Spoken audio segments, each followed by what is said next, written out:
ब्रह्मानंदं परमसुखदं केवलं ज्ञानमुक्तिं द्वन्द्वातीतं गगनसदृशं तत्त्वमस्यादिलक्ष्यम् एकं नित्यं निर्वचनं सर्वदी साक्षीभूतं भावातीतं त्रिगुणरहितं सद्गुरुं तं नमामि।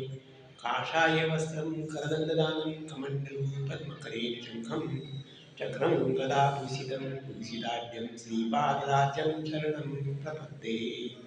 अत्रिपुत्रो महातेजो दत्तात्रेय महामुनि तस्य स्मरणमात्रेण सर्वपापे विमुच्यते।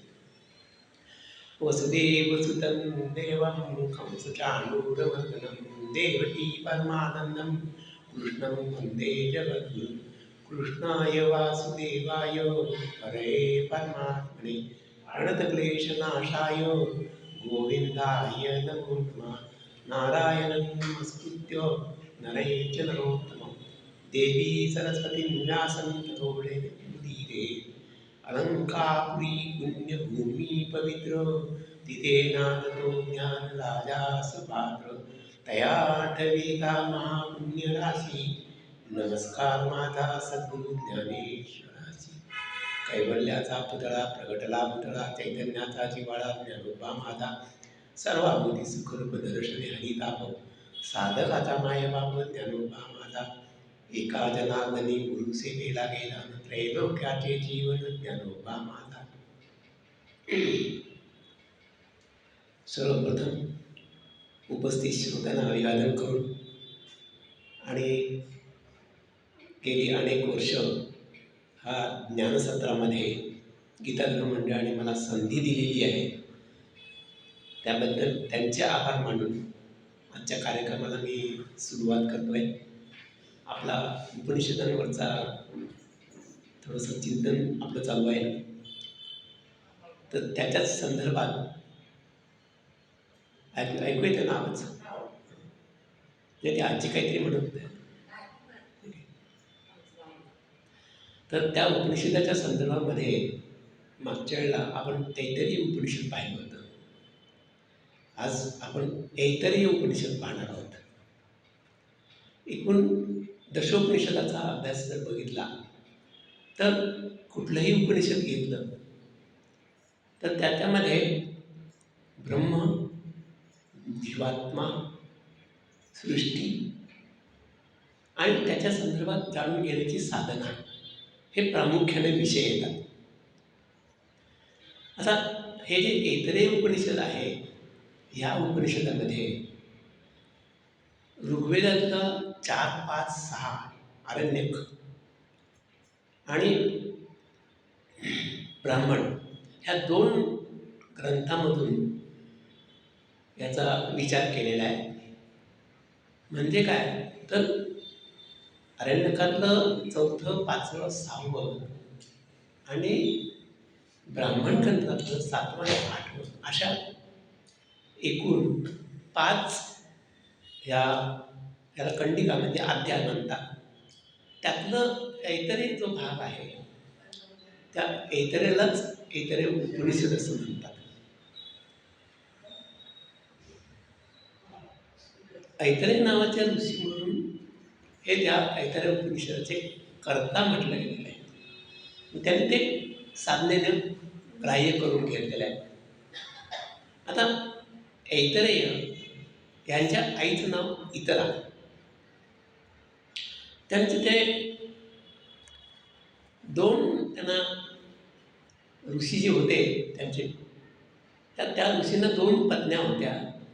त्यातली ही इतरा म्हणजे दुसरी अशी ही पत्नी होती आणि तिच्यापासून झालेला हा महिदास हा नावाचा पुत्र। पुढे त्यांनी साधना केली आणि त्या साधनेतनं त्याने पृथ्वीला प्रसन्न करून घेतलं। पृथ्वी प्रसन्न झाली आणि तिने आशीर्वाद दिला की तू महान ज्ञानी होशील। आणि त्यानुसार ते जे आत्मज्ञान त्याला ग्रहण करायची साधना होती, ती त्या साधनेनं त्याने जे उपनिषद धारण केलं आणि जगासमोर मांडलं ते म्हणजे ऐतरेय उपनिषद आहे। आता ह्या ऐतरेय उपनिषदामध्ये अतिशय सुंदर विचार आलेले आहेत। पहिल्याच प्रकरणामध्ये सृष्टीची उत्पत्ती, त्यानंतर त्याच्यातनं पुढे त्याचं जे संक्रमण झालं आहे, उत्पत्ती झाल्यानंतर त्याचा जो विस्तार झाला आहे, तो विस्तार आपल्याला जसा आजही दिसतोय तसा त्याही वेळी त्या ऋषीमुनींनी शोधून काढला. ध्यानावस्थेने शोधून काढलाय, तपश्चर्येने शोधून काढलाय. तपश्चर्या या शब्दाचा अर्थ असा आहे की निरनिराळ्या साधनाने, चिंतनाने, मनाने, निरध्यास या सगळ्या साधनाने त्यातले रहस्य उघडून काढायचे. तेव्हा हा माहिदासच पुढे ऐतरेय असा म्हणून प्रसिद्ध झाला आणि त्याच्या नावाने असलेलं हे ऐतरेय उपनिषद, त्याच्यामध्ये पहिल्याच खंडिका त्याला म्हणतात, म्हणजे अध्याय. त्या अध्यायामध्ये पहिल्या याच्यामध्ये तो म्हणतो, सुरुवातीला काहीही नव्हतं, एक शून्य अवस्था. माऊली त्याला म्हणतात शून्य लिंगाची पिंडी. ज्ञानेश्वरी फार छान सांगितलं 6व्या अध्यायामध्ये. तेव्हा एक भलं मोठं शून्य, कशाचंच अस्तित्व नाही, कशाची निर्मिती नाही, कशाचाच लय नाही. म्हणजे उत्पत्ती, स्थिती आणि लय ह्या कुठेच कशाचंच काहीही नाही. एक शून्य, आपण त्याला वाईड म्हणतो किंवा एक पोकळी म्हणतो किंवा अशी एक शून्य अवस्था होती. अर्थात ह्या ऐतरेय ऋषींनी जे शोधून काढलेलं आहे ह्याच्यात 2 भाग येतात. पहिला जो आहे ते विज्ञान आणि दुसरं जे आहे ते दंतकथा. त्या दंतकथेमध्ये बऱ्याचशा गोष्टी ह्या कपोलकल्पित असतात. म्हणजे एकाने दुसऱ्याने तिसऱ्याला असं सांगत आपलं काही त्यात घुसळलेलं असतं. असं करत मूळ जे विज्ञान आहे ते थोडंसं बाजूला राहतं. म्हणून ह्या उपनिषदामध्ये जे काही या ऐतरेय मुनींनी शोधून काढलं ह्याला बराचसा काल्पनिक भाग आहे.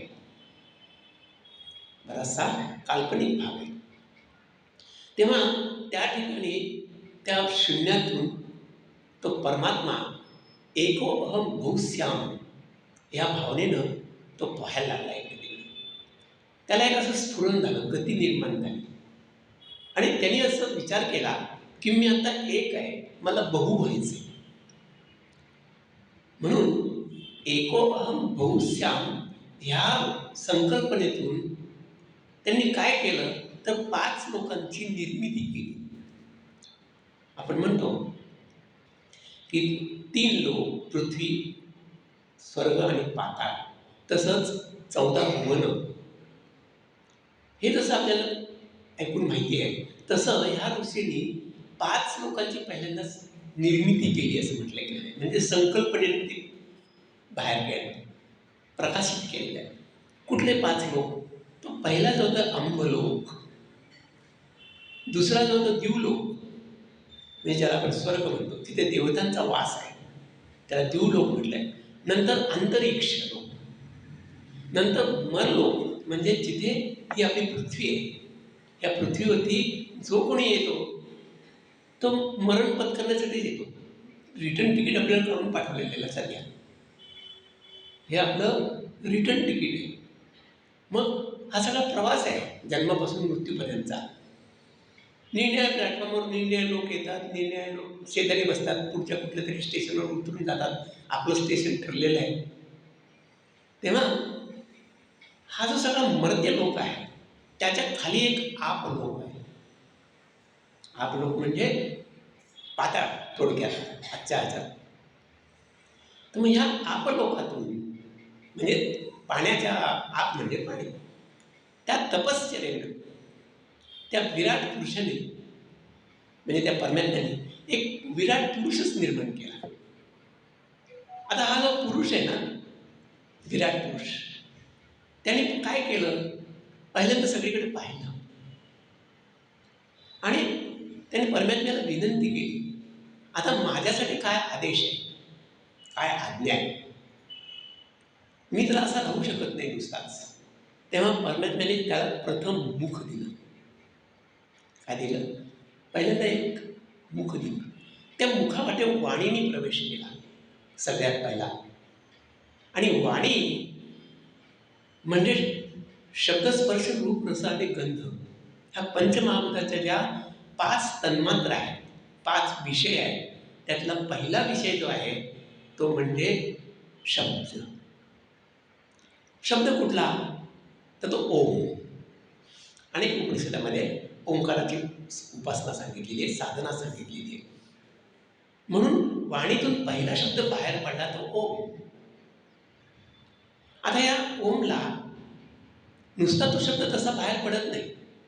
आपण किती प्रयत्न केला तरी त्या वाणीला अग्नीची आणि वायूची सूक्ष्म साथ असते. आपल्या रोजच्या बोलण्यात सुद्धा आपण म्हणतो, काय तिखट बोलतो, काय वाणी त्याची आहे. म्हणजे त्या वाणीला थोडंसं अग्नीचं स्वरूप आहे. म्हणून माणसाने सौम्य बोलावं. प्रियम प्रियात सत्यम प्रियात उपनिषद आपल्याला काय सांगतात? प्रिय बोला, सत्य बोला, आणि जे अनूप म्हणजे जे सत्य नाही ते बोलू नका, स्पष्ट सांगितलेलं आहे. तेव्हा इथे त्या वाणीच्या बरोबर वायू म्हणजे अग्नी आणि वायू यांच्या संयोगातून शब्द बाहेर पडतो. त्याला ते सामर्थ्य आहे. आता त्या मुखाच्या नंतर पुढे आपलं नाक आहे, नासिका आहे. त्या नासिकेने स्थान सांगितलं मला काय. आता त्या परमात्म्याने सांगितलं तू घ्राणेंद्रिय हो. काय म्हणून नाकानं आपण वास घेतो, त्याला ती कला दिलेली आहे. डोळ्याने आपल्याला वास घेता येत नाही, कानाने कुणी वास घेतलेला आपण ऐकलेलं नाही, त्वचेने कुणी वास घेतलेला आपण ऐकलेलं नाही. म्हणजे त्या त्या इंद्रियांना ती ती कामं परमात्म्याने वाटून दिलेली आहेत थोडक्यात. तेव्हा त्या गंधातनं नासिकेतनं कोण प्रवेश करता झाला तर तो वायू, प्राण. म्हणून त्या प्राणाचं जे अधिष्ठान आहे, ज्याच्यामुळे आपण जगतो आहोत जन्मलापासून मृत्यूपर्यंत, प्राणाचं जे जाणं येणं आहे, श्वास आणि उच्छ्वास, ह्याचं अधिष्ठान, ह्याचा आश्रय म्हणजे ती नासिका आहे. त्या नासिकेला तो अधिकार दिलेला आहे. त्यानंतर आलं चक्षु, डोळे. त्या डोळ्याने विचारलं माझ्यासाठी काय. तेव्हा परमात्म्याने सांगितलं मी तुला दृष्टी देतो. लक्षात घ्या, आपल्या ठिकाणी दृष्टी आणि श्रवण हे 2 अत्यंत महत्त्वाचे पंचेंद्रियापैकी इंद्रिय आहेत. अत्यंत महत्त्वाचे. सगळं काही आहे पण दिसतच नाही, काय करणार. सगळं काही आहे, ऐकू येत नाही, ते दारुण अवस्था असते. म्हणून त्या कानाची निर्मिती झाली, त्या कानाला श्रोत्र म्हटलं, दृष्टीची निर्मिती झाली, त्यांनी डोळ्यात प्रवेश केला. म्हणून रूपाचा जो विषय आहे, रूप पंचमहाभूतापैकी, ते रूप जे आहे तो डोळा पाहतो. आणि तो डोळा कशाने पाहतो तर तो सूर्याच्या प्रकाशाने पाहतो. म्हणून डोळ्याची देवता, चक्षुची देवता आदित्य म्हटलेले आहे. आदित्य देवता आहे चक्षुची. त्यानंतर कान म्हटले, श्रोत्र, त्याची देवता दिशा आहे. कुठे काही झालं की आपण पटकन टवकावून पाहतो आणि मग समजतं अरे इथे असं असं आहे, ते ज्ञान होतं. त्यानंतर ते इंद्रिय आपण दिलं, अत्यंत महत्त्वाचं. ज्या 5 ज्ञानेंद्रियातून 5 विषय आपण घेतो आणि त्या विषयांच्या ठिकाणी आपला संग जोडला जातो. म्हणून आपण विकारात सापडतो. लक्षात घ्या, भगवंतांनी गीतेत फार छान सांगितलंय, ध्यायतो विषयान पुंसा संगस्तेषु उपजायते, संगात संजायते कामा, कामात क्रोधोभिजायते, क्रोधात भवति सम्मोहात, सम्मोहात स्मृतिभ्रमा, स्मृतिदृष्टा बुद्धिनाशा प्रणश्यती, असा तो विषय दिलेला आहे. म्हणजे काय की विषयांच्या ठिकाणी आपला संग जळतो. तो संग कशामुळे जळतो? पंचमहाभूतांनी काही विषय ग्रहण केलेले आहेत, त्याची स्मृती आपल्या ठिकाणी राहते, त्यातून ते विषय निर्माण झालेले आहेत. मग अशा रीतीनं शब्द, स्पर्श, रूप, रस आणि गंध. आता स्पर्श हा वायूचा गुणधर्म आहे. वायूचं ते तन्मात्र आहे. म्हणून एखाद्या गोष्टीचा स्पर्श थंड आहे का उष्ण आहे का दोन्ही नाही, त्या वायूच्या गुणधर्मामुळे आपल्याला तो कळतो न. त्यालाच विराट पुरुषाने असं म्हटलेलं आहे, ह्या स्पर्शातनंच सृष्टी निर्माण झाली, म्हणजे निसर्ग निर्माण झाला. झाडं, वृक्ष, वेली ह्या सगळ्या जसं आपल्या शरीरावरती रोम उमटतात, बारीक बारीक लव असते, तसं ह्या विराट पुरुषाच्या शरीरावरती ही झाडं निघाली. अर्थात हे प्रतिकात्मक घेतलेले आहे. जसं आपल्या ठिकाणी आहे तसं ह्या विराट पुरुषाच्या ठिकाणी आहे. त्यानंतर नाभी प्रसिद्ध हृदय भागात, हृदय आकाशात मनाची स्थापना केलेली आहे. मन. आता हे मन आहे ना, ही मन हे आपल्याला दाखवता येत नाही. जसं आपण डोळा, हात, पाय हे सगळं दाखवतो, पण मन नाही दाखवता येत. तेव्हा मन म्हणजे नेमकं काय? माऊलींनी फार छान सांगितलेलं आहे. वाया मन हे नाव, कल्पनाची सावयव. म्हणजे वायुरू स्फरण असलेलं ते जे स्फुरण आहे ते म्हणजे मन आहे. मन आपल्याला नाकारता येत नाही, पण ते आहे. ते दिसतही नाही, पण ते मानावं लागतं. म्हणजे ती आपली कल्पना आहे. म्हणून माऊली म्हणतात कल्पनाची सावयव, अशी ती मनाची व्याख्या त्यांनी केलेली आहे. आणि हे जे मन आहे त्याला कुठलं स्थान दिलेलं आहे, कुठल्या स्थानात तो बसलेला आहे, तर तो हृदयात आहे. हृदयाने त्याला आपलंसं करून घेतलेलं आहे. आपल्या रोजच्या बोली भाषेत आपण म्हणतो तो मनाने फार चांगला आहे, तसंच हृदयाने चांगला आहे बरं का. सुहृदय, परमात्मा पण म्हणतो जो सुहृदय आहे तो माझा आहे. त्याचं हृदय चांगलं आहे ना, तो माझा आहे. आता भगवंताने आपलंसं म्हणावं यात केवढं मोठं भाग्य आहे.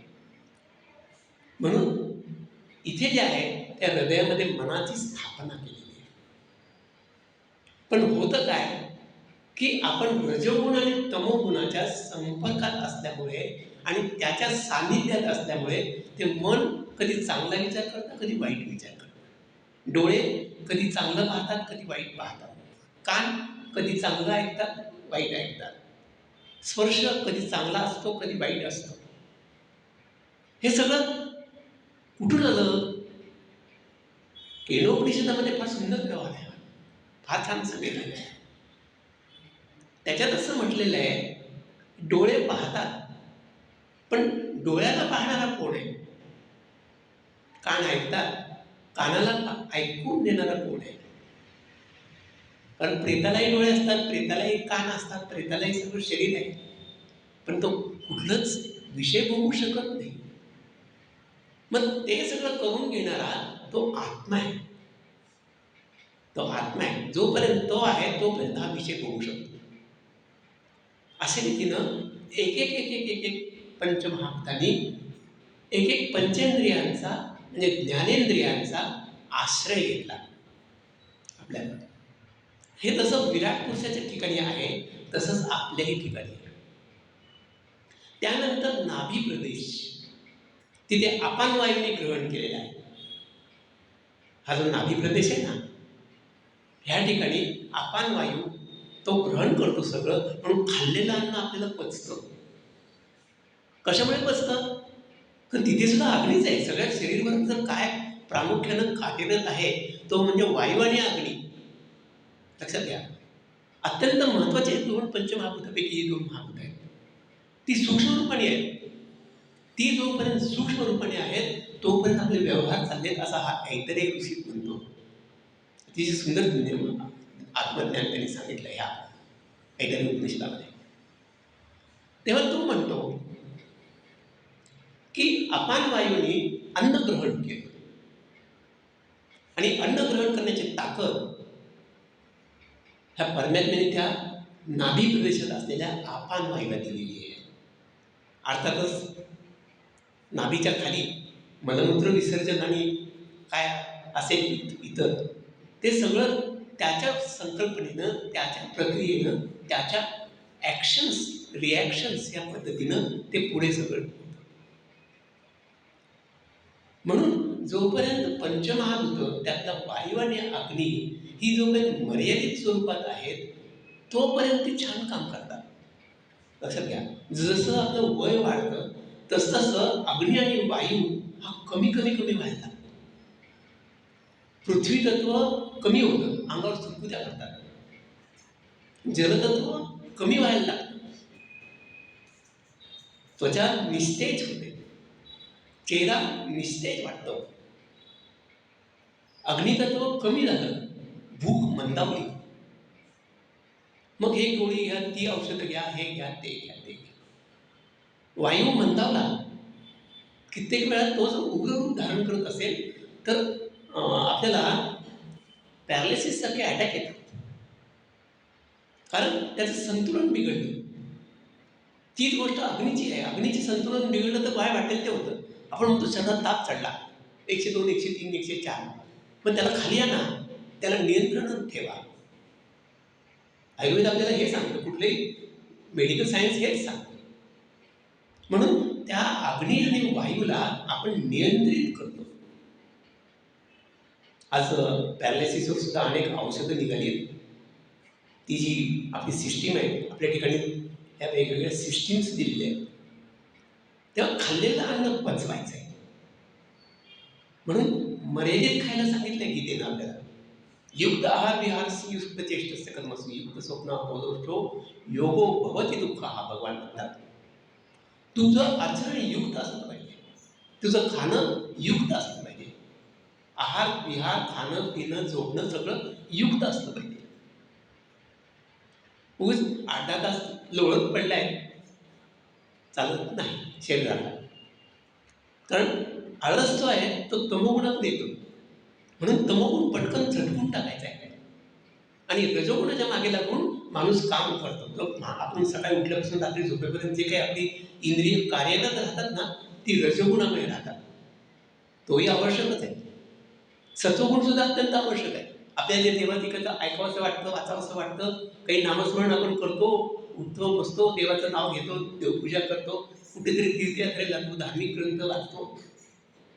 हा सगळा कशाचा परिणाम आहे? सत्वगुण. पण तो कायम सत्वगुण राहू शकत नाही. रजोगुण आणि तमोगुण त्या सत्वगुणाला आपल्याकडे होतो. मग त्यातलं सात्विकता नष्ट होते. म्हणून भगवान गीतेत सांगतात दुसऱ्या अध्यायात, त्रैगुण्य विषय आलेला निस्त्रैगुणो भवार्जुन निर्द्वंद्वो नित्य सत्वस्तु निर्योग क्षेम आत्मवान. तुला जर आत्मवान व्हायचं असेल ना, तर हे सगळं तुला बाजूला करायला पाहिजे. अशा रीतीनं एकतरी ऋषी, आता गीता तर अलीकडची आहे, गेल्या 3000 वर्षातली, पण हे 5000 वर्षापूर्वीचं उपनिषद आहे. त्यात असंच सांगितलेलं आहे. तेव्हा ही जी सगळी पंचमहाभूत आहेत ही सूक्ष्म स्वरूपात आपल्याला दिली. आता यांनी काय केलं, रोजच्या व्यवहारामध्ये आम्हाला अन्न पाहिजे म्हणून सांगितलं. बरोबर आहे, अन्न श्रेष्ठ आहे, बळ श्रेष्ठ आहे.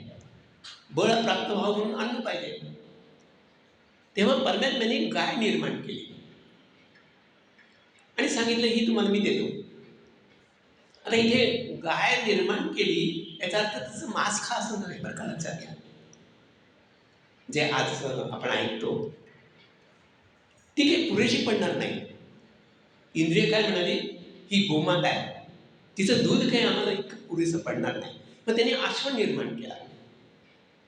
तेव्हा तो अश्व निर्माण केला, त्याही वेळी ह्या विराट पुरुषाच्या देहात असलेले जे परमात्म्याचे अंश आहेत, मगाशी आपण बघितलं, ते म्हणाले की याचा आम्हाला तसा उपयोग नाही. तो आम्हाला बळ देऊ शकेल. म्हणून मग परमात्म्याने काय केलं, आणखी विचार केला. मग तो म्हणाला, थांबा, मी आणखी एक पुरुषच निर्माण करतो. म्हणून त्याने एक पुरुष निर्माण केला आणि तो म्हणजे स्वयंभू मनू. आता स्वयंभू मनू आणि शतरूपा ह्या मैथुनातून त्यांच्या सगळी सृष्टीची निर्मिती झाली. आता या ठिकाणी जी पंचमहाभूतं होती ती तशीच्या तशी ह्या पुरुष रूपामध्ये म्हणजे स्वयंभूमध्ये ती सगळीच्या सगळी उतरली. आता त्यांनी सुद्धा अन्न मागितलं. हा देह चालला पाहिजे ना, काहीतरी कशावर तरी चालला पाहिजे. म्हणून त्या देहाला त्यांनी सांगितलं तुमच्यासाठी मी अन्नाची व्यवस्था करतो. म्हणून पृथ्वीच्या झाडांपासून किंवा वनस्पतीपासून अन्न निर्माण झालं. चतुर्विधा भजते माम जना सुकृतो अर्जुन. भगवंतांनी सांगितले 4 प्रकारचे भक्त आहेत. तसं 4 प्रकारचे अन्न आहेत. कुठली कुठली आहेत? जी चावून खायची. दुसरं नुसतं पेय करून प्यायचे. जे चाटायचे, चोष असं म्हटलं त्याला. आणि चौथं जे आहे ते अन्न म्हणजे आपल्या लिक्विड स्वरूपात त्याला आपण म्हणतो दूध, तूप वगैरे वगैरे. हे अशा रीतीने त्याचे 4 प्रकारचं अन्न भगवंतांनी निर्माण केलं. कुठून केलं? सृष्टीच्या वनस्पतीतून केलं. म्हणून ही जी सृष्टी चालते ती अन्नावर चालते. प्राणी मात्र अन्नावर चालतात. लक्षात घ्या. गीतेत सुद्धा हा विषय फार सुंदर सांगितला आहे. अन्नान भवन्ति भूतानि पर्जन्यात अन्न संभवा यज्ञात भवति पर्जन्यो यज्ञकर्म समुद्भव. भगवान म्हणतात हा यज्ञ तुला चालवायचा आहे. कारण प्राणी मात्र अन्नावर चालतात. अन्न पावसामुळे निर्माण झालेलं आहे. पाऊस पर्जन्यामुळे आहे. पर्जन्य यज्ञामध्ये आहे आणि यज्ञ कर्मातून आहे. म्हणून गीतेमध्ये काय किंवा ज्ञानेश्वरीत काय स्वकर्माला फार महत्त्व दिलेले आहे. आता हे जे अन्न दिलेलं आहे ना की ज्याच्यावरचे सगळे भूत मात्र चालतात. जीवच जीवनम ह्या तत्वानुसार आपण जर ते अन्न खाल्लं तर ते अन्न जातं पुढे खाल्लं. लक्षात घ्या. जे अन्न आज आपण ग्रहण करतोय ते अन्न पुढे खातं. माती कहे कुंभार को तू क्या मध्ये मोहे असे एका ठिकाणी म्हटलेलं आहे कबीरासाठी. अरे तू काय मला हे करतोयस, रगडतोयस. एक दिवस असा येईल की मीच तुला माझ्या पायाखाली तोडते. म्हणजे अन्न जे आहे ते मातीतून आलं. माणूस मातीतून निर्माण झाला. तो जगतो अन्नावरती, जातो अन्नावरती आणि पडलेला देह कुणाचं तरी अन्नच असतं. लक्षात घ्या. आपण आपला देह पडला, प्राण निघून गेला की हा जो देह आहे तो अग्नीचं अन्न आहे. अंत्यसंस्कार जे आपण करतो पद्धत काही असो पण ते अन्न अग्नीच आहे. म्हणून जगामध्ये एकच ब्रह्मगड्या. तुकडोजी महाराज काय सांगतात? माती, मठ, रांजण, शेगड्या जगामध्ये एकच ब्रह्मगड्या असं फार त्यांनी सांगून राहिले. मग अशा रीतीने हे अन्न जे आहे हे अन्न निर्माण केल्यानंतर जे सगळ्या देवता होत्या जे पंच ज्ञानेंद्रिय जी होती, डोळे, कान, नाक, वाणी आणि त्वचा, हे ते अन्न घ्यायला नकार दिला. कारण त्याची जी देवता आहे ती मृत्यू आहे. काय? त्याची जी देवता आहे ती मृत्यू देवता म्हणजे यमदेवता आहे. म्हणून ते घाबरून पळून जाऊ लागले. म्हणून झालं काय की आपण नुसतं अन्नाकडे बघितलं तर आपलं पोट कधीच भरत नाही. खूप छान आहे, भूक लागली भरपूर, छान. ते म्हणले की तुम्हाला मी अन्न आणून देतो पण खायचं नाही, फक्त बघायचं. मला सांगा त्याच्याकडे बघितल्यावर आपलं पोट भरेल खाऊ? कधीच भरणार नाही. मग ते जे डोळे आहेत, जे चक्षु आहेत, जो आदित्य आहे त्याचा, त्याची देवता, त्याने ते अन्न ग्रहण करायला नकार दिला. म्हणून डोळ्याने नुसतं पाहून आपण अन्न ग्रहण करू शकत नाही. तीच गोष्ट श्रवणाची आहे. फार छान खिचडी होती, फार छान हे मिठाई होती, ऐकलं वरनं, भरलं का पोट? नाही बघितलं. मग नुसती चव घ्यायला सांगितलं. एक थेंबर घेतलं चव, भरतं का पोट? नाही भरत. म्हणजे त्यांनी सुद्धा तो नकार दिला. स्पर्श, नुसतं अन्नाला स्पर्श करून पोट भरत नाही. त्याचं कारण असं आहे की ह्या ज्या देवता आहेत त्यांनी अन्न ग्रहण करायला नकार दिला. आता सगळ्यांनीच नकार दिल्यानंतर देह चालणार कसा? म्हणून अपान वायू पुढे आला. त्यांनी सांगितलं की अन्न मी ग्रहण करतो. आणि त्या अपान वायूची देवता मृत्यू आहे. म्हणून प्रचंड भूक लागली की आपण काय खाऊन काय नाही असं होतं. आणि ते खाल्लेलं आपण जठरात घेतो. तिथे वैश्वानर अग्नी आहे. गीता आपल्याला सांगते, अहम वैश्वानरो भूत्वा प्राणिनां देहमासिता पचाम्यन्नं चतुर्दं. जे 4 प्रकारचं अन्न तू खातोयस ना, त्याचं पचन करणारा मीच आहे. मग तो हा वैश्वानर अग्नी आहे कुठे? तो जठरात आहे. तो सृष्टीत आहे. तो सूक्ष्मपणे आपल्याला वापरायला दिलेला आहे. त्याच्यावर जर आपण अत्याचार केले तर नाही ते लोक उद्भवणारच. म्हणून आपल्याला गीता सांगते, म्हणून उपनिषद सांगतात, तू युक्त राहा, आवश्यक तेवढं घे. अत्यंत फार महत्वाचे सिद्धांत याच्यात सांगितलेले आहेत. अशा रीतीने प्रत्येक देवताला ते स्थान मिळालं शरीरामध्ये. आणि मग जीवात्मा विचार करायला लागला. जो जीवात्मा आहे ना, तो परमात्म्याकडे गेला आणि म्हणाला, मला स्थान काय? मी कसं देहात प्रवेश करणार? कारण पायामधून प्राण गेला, प्राणाने पायातून प्रवेश केला घशात. या उपनिषदामध्ये अत्यंत सुंदर तत्वज्ञान सांगितलेले आहे. चरणामधून प्राणाने प्रवेश केला. म्हणून आज आपण सद्गुरूंचे चरण, कुठल्याही देवदेवतांचे चरण, कुठल्याही विद्वान लोकांचे चरण, ज्ञानी लोकांचे चरण, वैदिक ब्राह्मणांचे चरण हे पूजनीय समजतो. आपली संस्कृती काय म्हणते? मातृदेवो भव, पितृदेवो भव, आचार्य देवो भव, अतिथी देवो भव. हे सगळे पूजनीय आहे. कशा करता? की त्या प्राण्याने पायातून प्रवेश केलाय त्या आत्म्यामध्ये, शरीरामध्ये. आणि पायातून प्रवेश केल्यामुळे चरणाला भाग विलक्षण महत्व आपल्या वैदिक सामर्थ्यामध्ये आहे. माऊलींनी सुद्धा सद्गुरूंची पूजा करताना फार छान सांगितले. आता हृदय हे आपुले चौफावणी फुले, वरी बैसऊ पावले सद्गुरूंची म्हणतात. सद्गुरूंची पावलं जी आहेत माझ्या, त्या मानसपूजा तरी 15 राहायच्या सुरुवातीला केलेली आहे 10 वयामध्ये माऊलींनी, फार सुंदर केलेली.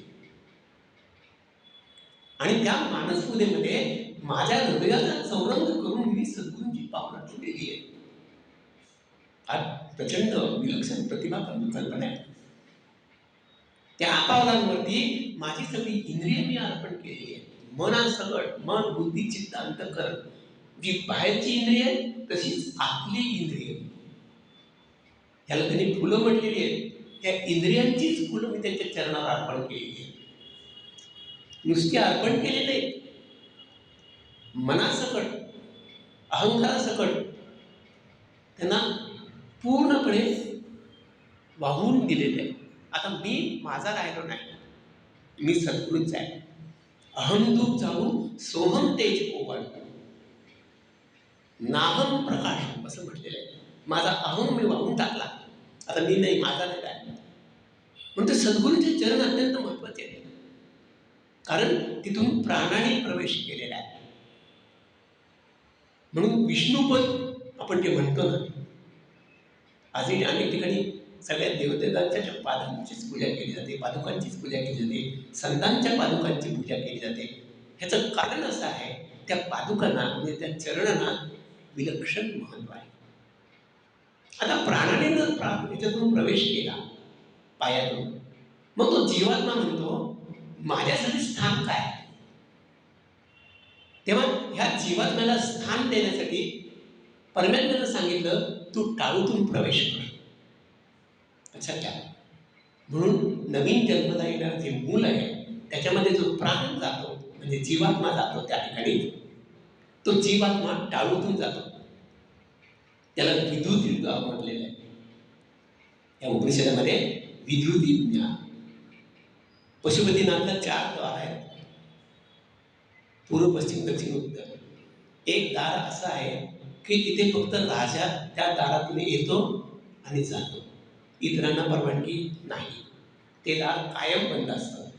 आणि सणासुदीला राजा ज्यावेळी त्या नगरात प्रवेश करतो त्यावेळी म्हणजे पशुपतीनाथच्या त्या देवळामध्ये त्या तिथून राजा प्रवेश करताना ते उत्तरेकडचं दार उघडलं जातं फक्त, तिथून तो प्रवेश करतो. म्हणून हा जो जीवात्मा आहे ना, त्यांनी परमेश्वराला विनंती केली, मला तुम्ही स्थान द्या. शरीर निर्माण झालं, त्यांना अन्नही मिळालं, पण माझ्यासाठी याचं स्थान काय? तेव्हा परमेश्वराने सांगितलं, तू टाळू भेटून जा. गर्भावस्थेमध्ये जीवात्मा ज्यावेळी प्रवेश करतो त्यावेळी तो जीवात्मा टाळूतून येतो. आणि टाळूतून येणारा तो जो जीवात्मा आहे तो आत्म्याचा पहिला जन्म आहे. आत्म्याचा पहिला जन्म. त्या जीवात्म्याने देह धारण केलाय गर्भाशयात मातेच्या, आणि तो ज्यावेळी बाहेर येतो तो त्याचा दुसरा जन्म आहे. त्याचा तो दुसरा जन्म आहे. आणि पुत्र रूपाने किंवा संतती रूपाने असलेला जो दुसरा जन्म आहे तो जेव्हा वाढतो, अवस्था आहे आपल्या शरीराच्या, जायते वर्धते शिर्यते आणि मर्तते, शेवटी निघून जाते. देहिनो अस्मिनता ते कौमार्यम यौवनम जरा तथा देहांतर प्राप्ती. भगवान म्हणतात, जन्म, त्याचं वाढणं, त्याचं झीज होणं, शेवटी म्हातारपण येणं आणि ह्या जगातून निघून जाणं, ह्या सगळ्या त्या देहाच्या अवस्था आहेत. जीवात्म्याला ह्या अवस्था नाही. पण जीवात्मा जो निघून जातो पुढे, तो दुसरा देह धारण करण्यासाठी जातो. म्हणून त्याला तिसरा जन्म त्या जीवात्म्याचा म्हटलेला आहे. अशा प्रकारे जीवात्म्याचे 3 जन्म ह्या उपनिषदामध्ये देवाने सांगितलेले आहेत. मग ही जी विधृती आहे, टाळूतून तो जीवात्मा प्रवेश करता झाला, ह्या जीवात्म्याने सगळे सुख उपभोग, सुख दुःख संसारात तो सापडला. कारण इंद्रियांनीच संसार निर्माण केला. मन आणि बुद्धीच्या आश्रयाने आणि 3 गुणांच्या एकमेकाच्या सरमिसळ अवस्थेमुळे हा संसार निर्माण झाला. आणि ह्या संसार सागरामध्ये तो कटकळ्या खातोय. तो म्हणतो मला मुक्ती हवी आहे, पण दैववशामध्ये झालंय असं की त्याला ती मुक्ती मिळत नाही.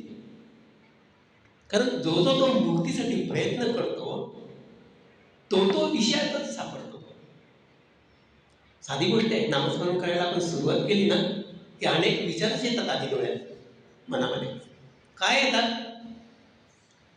हा विचार निर्माण करणारा कोण आहे याचा विचार आपण नाही कधी केला. काय येतात असे विचार? कारण स्मृतीमध्ये जे विषय अनुभवलेले आहेत ते वारंवार त्रास देतात. गोंधळकर महाराज एका ठिकाणी छान सांगतात, विषय निर्माण करून मनामध्ये आणणारा तोच आहे आणि घालवणाराही तोच आहे. मग आपण भानावर येतो काही काळानंतर, 1 मिनिट 2 मिनिट 5 मिनिट म्हणा, अरे आपण श्रीराम जयराम जय जयराम म्हणत होतो, हे काय आपल्या डोक्यात आले. ते माग ओढता ओढता आपण त्या विषयांच्या आणि विचारांच्या मागे मागे मागे मागे गेलो आणि मग कुठेतरी कधीतरी तो भानावर आलो आणि मग आपल्याला आठवलं हे सगळं निर्माण करणारा तो जीवात्मा आणि त्याच्याच संघाने ही जी 3 गुण निर्माण झाले, त्यात विशेष तमोगुण आणि रजोगुण. अर्जुनाने प्रश्न केला होता भगवंताला, फार सुंदर प्रश्न आहे तो गीतेत. एकूण गीताच इतकी रहस्यमय आहे आणि संवादमय आहे की आपल्या जीवनात रोजच्या जी पडलेली प्रश्न आहेत ना, तिथे अर्जुन विचारतो. अर्जुन दुसरा तिसरा कोणी नाही, तुम्ही आम्ही चालू. आणि हृदयात बसलेला तो परमात्मा त्याची उत्तर देतो. अर्जुन विचारतो, आता केन प्रयुक्त पापंचरित पुरुषा, 3ऱ्या अध्यायात. असं काय घडतं की माणूस पापाचं आचरण करतो? तेव्हा भगवान म्हणतात काम येश क्रोध येश रजोगुण समुद्भव. रजोगुणातून निर्माण झालेले काम आणि क्रोध याला तू बाजूला काढ. तसं अवघड आहे हो. जरी साधना सांगितली तरी मला सांगा, एक तरी तास असा जातो का आपल्या मनामध्ये कामना नाही? नाही होत असं. म्हणून साधना सांगितलेली आहे, तपस्या सांगितलेली आहे, यज्ञ सांगितलेला आहे, दान सांगितलेलं आहे. हे 4 महत्वाच्या गोष्टी अत्यंत सुंदर गीतेमध्ये त्याचं वर्णन केलं आहे. तसंच आपल्या वैदिक वाङ्मयात केलेलं आहे. आपलं वैदिक वाङ्मय अत्यंत प्रचंड आहे. व्यासांचे थोर उपकार आहे. म्हणून माऊली सुद्धा म्हणतात, भाष्यकारा ते वाटप सुतू व्यासादिकांचा मागोवा घेतो. एवढे विद्वान माऊली, योगियांचे राजे, अत्यंत नम्र, अत्यंत प्रतिभावान. अहो, त्यांना कुठली विशेषणं लावायची ती सगळी कमीच पडतात. ते म्हणतायत की मी व्यासांचा मागोवा घेतला आणि सद्गुरूंचा मला खूप आशीर्वाद लागला. म्हणून श्रोते हो, आई जसं लहान मुलाचे बोबडे बोल सहन करते ना, तसे माझे बोबडे बोल सहन करा. काय नम्रता आहे. बालका बोबडा बोल बोली, वाकडा विचुका चाली, ते चोच करुणी माऊली सेवी केली. माऊली म्हणतात, आईला तेच गोड वाटतं. एक 2 वर्षाचा 2.5 वर्षाचा मुलगा बोबडं बोबडं बोलतो. ते बोबडं बोलणंच आईला फार आवडतं. तसं माझे हे बोबडे बोल आहे. माझा अधिकार नाही गीतेवरती बोलायचा, पण माझ्या सद्गुरूंनी माझ्यावर कृपा केली, ती माझी आई आहे. म्हणून तुम्ही श्रोते ज्ञानी आहात, तुम्ही सर्वसंपन्न आहात, तेव्हा माझे हे बोल गोड मानून घ्या. हा सुंदर विचार माऊलींनी मांडलेला आहे. तसं या उपनिषदामध्ये जी ज्ञानेंद्रिय, जी पंचेंद्रिय, जे त्याचे विषय आहेत, ते विषय भोगणारा जीवात्मा हा दारातून म्हणजे टाळूमधून प्रवेश करता झाला. नवद्वारे पुढे देही नाही कुर्वण्य कार्य. भगवान म्हणतात, शरीराला 9 द्वार आहे.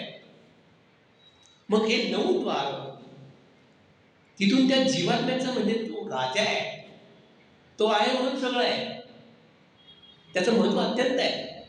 म्हणून तो विचारता झाला परमात्म्याला की मला प्रवेश करण्यासाठी साधन काय आहे शरीरामध्ये. तेव्हा त्यांनी सांगितलं, तू टाळूतून प्रवेश कर. आता टाळूतून प्रवेश केल्यानंतर त्याला 3 अवस्था प्राप्त झाल्या. कुठल्या 3 अवस्था? एक पहिली जागृती, दुसरी सुषुप्ती आणि तिसरी निद्रा. जागृती म्हणजे काय? की आता आपण जागे आहोत, सगळे उठलो, पण काय 6ला असेल, 5ला असेल, 4ला असेल, काय असेल. थोडा वेळ अर्धवट झोपेत आपण असतो, मग थोड्या वेळाने आपण पूर्ण भानावर येतो आणि आपले रोजचे व्यवहार आपण करायला लागतो. म्हणजे कालचे असलेले विषय ते आजही आहे. कालचा असलेला मित्र तो आजही आहे, कालचा शत्रू तो आजही आहे. सगळे विषय संसारातले, तो संसार सागरात तो जीवात्मा सापडला. म्हणून तो सुटू पाहतोय, त्याला सुटायचंय या संसार सागरातून. पण आता या 3 अवस्थेमध्ये तो अडकलाय. हे उपनिषद ऐतरेय ऋषी आपल्याला सांगतात, हा जीवात्मा या 3 अवस्थेमध्ये जागृती, सुषुप्ती. या सुषुप्ती अवस्थेमध्ये स्वप्न पडतात. म्हणजे धड जागृती नाही आणि झोप नाही. फ्राईड नावाच्या मानसशास्त्रज्ञानं ह्या स्वप्नावरती प्रचंड अभ्यास केलेला आहे. मग तिकडे काही पूर्वजन्मातली आपली काही फळं असतील ती दृश्य रूपाने दिसतात. मनी वसे ते स्वप्नी दिसे असं आपण म्हणतो. दिवसभरात किंवा कधीतरी काहीतरी केलेल्या कामाची आठवण किंवा काहीतरी राग, लोभ, द्वेष, अमुक तमुक जे षडविकार आपल्या ठिकाणी असतात, त्याचा कुठेतरी उद्रेक होतो आणि दिवसभरात किंवा आतापर्यंतच्या आयुष्यात जे काही आपण भोगलं नाही, अनुभवलं नाही, ते स्मृतीरूपाने कुठेतरी थांबलेलं आहे आपल्या मनामध्ये, बुद्धीमध्ये, आणि ते स्वप्नामध्ये बाहेर येतं. एखादा उंचावरून पडतो, मेलो मेलो मेलो, त्याला लोक जागे करतात, अरे काही नाही, तू आहे तिथेच आहेस. त्याला चिमटा देतात, उठ रे बाबा. ती सुषुप्ती अवस्था आहे. आत्मा सुख दुःख भोगतो सुषुप्ती अवस्थेत. तीच गोष्ट निद्रा अवस्था. आणि ही निद्रा अवस्था म्हणजे अत्यंत गाढ निद्रा. त्या अवस्थेमध्ये सुख नाही, दुःख नाही, जन्म नाही, मृत्यू नाही. चिदानंद रूपम शिवोहम शिवोहम असं भगवान शंकर म्हणतात. शंकराचार्यांनी स्तोत्र रचलेले अत्यंत सुंदर आहे. तिथे काहीही नाही, फक्त तो जीवात्म्याने भोगलेला आनंद आहे. तो आनंदमय आहे आणि तो पंचकोशात आहे. पहिला तो आहे तो प्राणमय अन्नमय कोश आहे, दुसरा आहे तो प्राणमय कोश आहे, तिसरा आहे तो मनोमय कोश आहे, चौथा आहे तो विज्ञानमय कोश आहे आणि सगळ्यात शेवटी आहे तो आनंदमय कोश आहे. ज्या आनंदमय कोशामध्ये आपला जीवात्मा विश्राम करतो. म्हणून वामदेवासारख्या महान ऋषींनी ह्या द्वारातून प्रवेश केल्यानंतर आनंद उपभोगला. वामदेव सुद्धा विषयात सापडले, शुकदेव विषयात सापडले, पण आयुष्यभर वैराग्य धारण केलं. शुकदेवाची अशी कथा सांगतात, व्यासांचा पुत्र आहे तो. व्यास पाराशर ऋषींचे पुत्र आहेत, पाराशर शक्तीचे पुत्र आहेत, शक्ती वशिष्ठांचे पुत्र आहेत आणि वशिष्ठ ब्रह्मदेवाचे मानस पुत्र आहेत. अशी ती परंपरा आहे. त्याच्याविषयी असं सांगतात की एका सरोवरामध्ये, त्या सरोवरामध्ये काही तरुणी राजघराण्यातल्या स्नान करत होत्या, जलक्रीडा करत होत्या. व्यास तिथून चालले, त्याबरोबर त्याने आपल्या अंगावरती वस्त्र धारण केली. व्यास चालले, पण शुकमुनी गेल्यानंतर त्याला तसं काहीच वाटलं नाही. कालांतराने शुकमुनी तिथून गेले, तेव्हा नारदाने विचारलं की ज्या व्यासाचं म्हणजे शुकमुनींचे पिताजी गेले, तुम्ही अंगावरती वस्त्र घेतली, पण त्यांचा पुत्र तरुण आहे, अवघा 20-22 वर्षाचा आहे आणि तो तर विरक्त आहे, त्याच्या अंगावर कपडे पण नाही आहेत, तरी सुद्धा तुम्ही तसेच राहिला, त्याचं कारण काय? आणि ते कारण समजू शकेल का?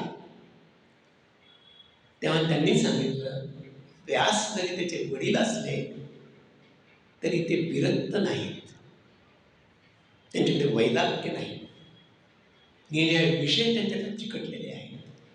पण शुकमुनी अत्यंत विरक्त होते, जन्मापासूनच विरक्त होते. मातेच्या गर्भात असतानाच त्यांनी बघितलं की अरे बापरे, आता इथून जगात यायचं कसं? ते 9 महिने 9 दिवस उलटून गेले, ते जवळजवळ 1.5 वर्ष झालं. त्या मातेला असह्य त्रास व्हायला लागला. तेव्हा भगवान श्रीकृष्णाने त्यांना गुप्त रूपात सांगितलं, आता तुमची बाहेर जगात येण्याची वेळ झालेली आहे, ताबडतोब तुम्ही बाहेर या आणि राहिलेलं जगाचं काम तुम्हाला पूर्ण करायचं आहे. तेव्हा ते शुकमुनी बाहेर आलेले आहेत आणि तेव्हा जन्मापासून त्यांनी वैराग्य पत्करलेले. असा महान शुकमुनी होऊन गेला. तसंच वामदेव, ह्या वामदेवाने गर्भात असताना सगळं ज्ञान प्राप्त करून घेतलं. कारण सगळेच जीवात्मे टाळूतून प्रवेश करतात. आजही काही खेड्यामध्ये लहान मुलं जन्मलं की टाळूवरती तेल घालतात. आपल्याकडे ते आता मला वाटतं प्रथा शहरातनं तर बंदच पडली. त्याचं कारण ते आहे की ते टाळूचं द्वार नाजूक आहे, ते भरून यायला लागतं. म्हणून उकळलेलं गोडं तेल थंड करून टाळूवरती लावतात. पण जीवात्मा ज्यावेळी शरीर सोडून जातो, तो 9 द्वारांपैकी कुठल्याही द्वाराने जातो. पण ज्यांचा प्राण, त्यांचा जीवात्मा तो टाळूतून जातो. जसा आला तसाच त्या द्वारातून गेला तर तो ब्रह्मपदाला पोचला, असं आपल्याला वैदिक साहित्य सांगतं, वैदिक धर्म सांगतात. म्हणून हा जो वामदेव आहे, त्याने ते सुख अनुभवलं, ते निद्रा सुख जे आनंदमय आहे. म्हणून जे पहिल्यांदा शून्य होतं, त्या शून्यातच तो परत गेला. म्हणून ईशावास्य उपनिषद आपल्याला काय सांगतं? ओम पूर्णमदा पूर्णमिदं पूर्णात् पूर्णमुदच्यते पूर्णस्य पूर्णम् आदाय पूर्णम एवावशिष्यते याची अनुभूती ह्या वामदेवाने घेतली. आणि हाच विचार ऐतरेय ऋषीने ह्याला ह्या उपनिषदामध्ये ऐतरेय उपनिषदात सांगितलेला आहे. आणि त्यालाच प्रज्ञानम ब्रह्म म्हटलेलं आहे. 4 वेदांची 4 व्याख्या आहेत. अहम ब्रह्मास्मी, सर्वं खलुइदं ब्रह्म, अयमात्मा ब्रह्म आणि प्रज्ञानम ब्रह्म, अशी 4 वेदांची 4 व्याख्या आहेत.